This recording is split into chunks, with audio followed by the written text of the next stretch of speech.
Make sure you grab the book that your table mates are gathered around you so everybody can see. Y'all not close to the person who has the book. Move closer so that everybody can see.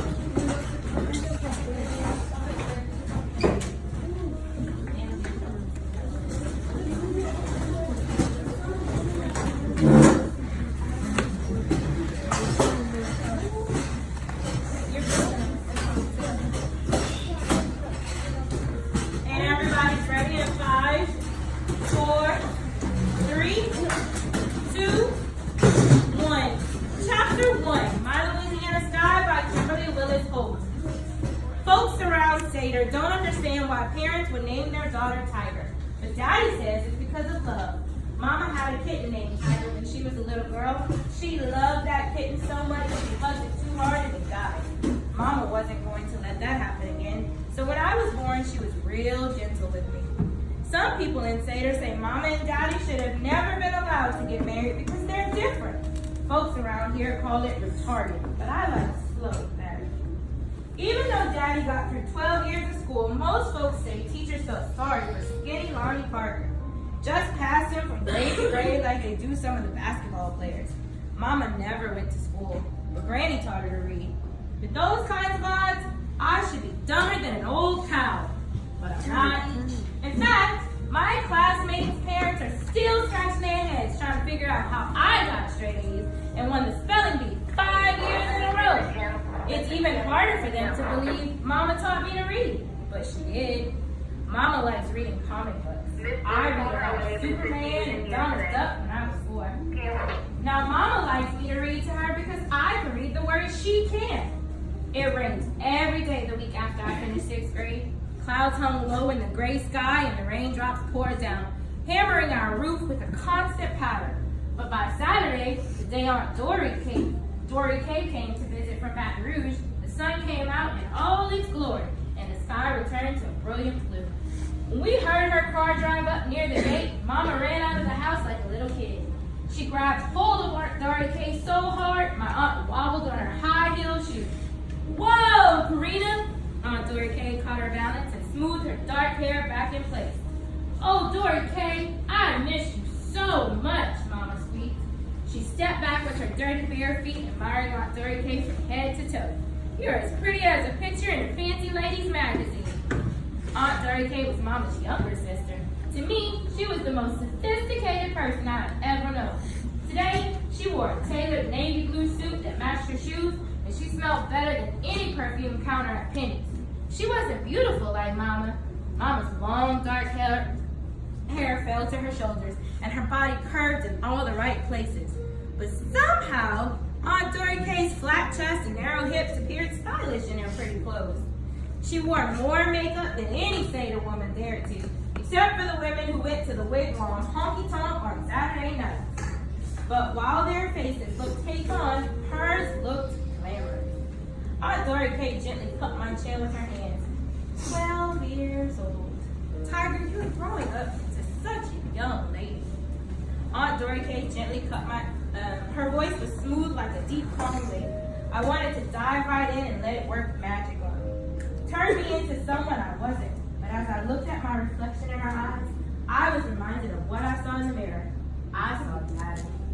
He was tall and skinny with thin red hair and a long neck. His narrow eyes squinted when he smiled and his nose took up a lot of room on his face.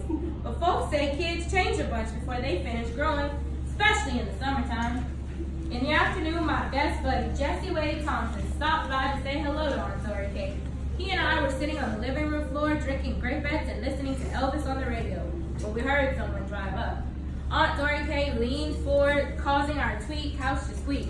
She drew back the calico curtains. Why, Tiger, are you expecting something from an Alexandria store? I rushed to the window. A Mitchell's Appliance delivery truck screeched to a stop in front of our gate. Jesse, Wade, and I dashed to the open screen porch door for 2 men carrying a bulky box. 2 weeks ago, we received a box of 24 baby chicks Granny had ordered. But this box was almost as big as our wood stove. I held the screen door open for the men. Excuse me, sir. Do you have the right house? Brando, our one-eyed cat, leaped from the swing and pranced off. taller man with a hair lip exchanged smiles with his stocky helper. I don't know, whose house is this? My breathing was hard and fast. This is the home of Jewel Ramsey and her kin. Jewel Ramsey was my grandma. I hoped the box was for us, but I knew it had to be a mistake. They carefully lowered the heavy box onto the porch. The hair-lip man wiped sweat from his brow with his handkerchief and dug out some folded papers from his back pants pocket. He unfolded a yellow slip and slid his finger to the bottom of the page. Well, let's see here. You say Jewel Ramsey and her kin? I hunched my shoulders. Yes, sir. That's what I said. He frowned and shook his head. Nope, I don't see anything that says that. My heart sank. It's probably for your family, Jesse Wade. Mr. Thompson owned the plant nursery where Daddy worked. They could afford things that came in big boxes. Jesse Wade leaned his curly black head against the doorway. We're not expecting any deliveries from Mitchell's. Aunt Doria Kate walked onto the porch while the man continued to study the papers. He frowned, shaking his head. Nope. This here paper says from the family of Jewel Ramsey and Lonnie Parker. The corners of his mouth turned up into a slow grin. The other man laughed loudly and slapped his knee with his hat. Fooled you, didn't we? My heart felt like it flew plumb out of my chest. I raised my chin and stood straight. Yes, sir, that's my grandma. And Daddy, right this way, sir. Can I get you some tea?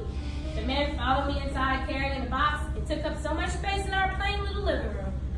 Mama darted out of the kitchen with a half-peeled potato in her hand. The spiral peeling bounced as she ran toward the box. What is it? She asked. What's in the box?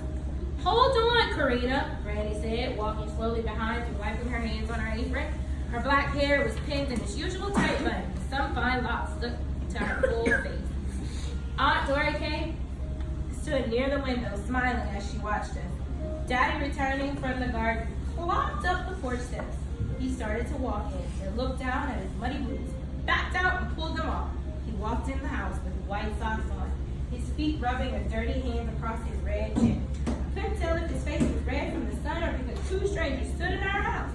He studied the box, then shyly peered at the man. As always, he spoke slow and cautious. What's this big box doing in our house? It's for us, Daddy, the man said. It was for us. The delivery man headed toward the front door. The stocky fella tipped his hat and said,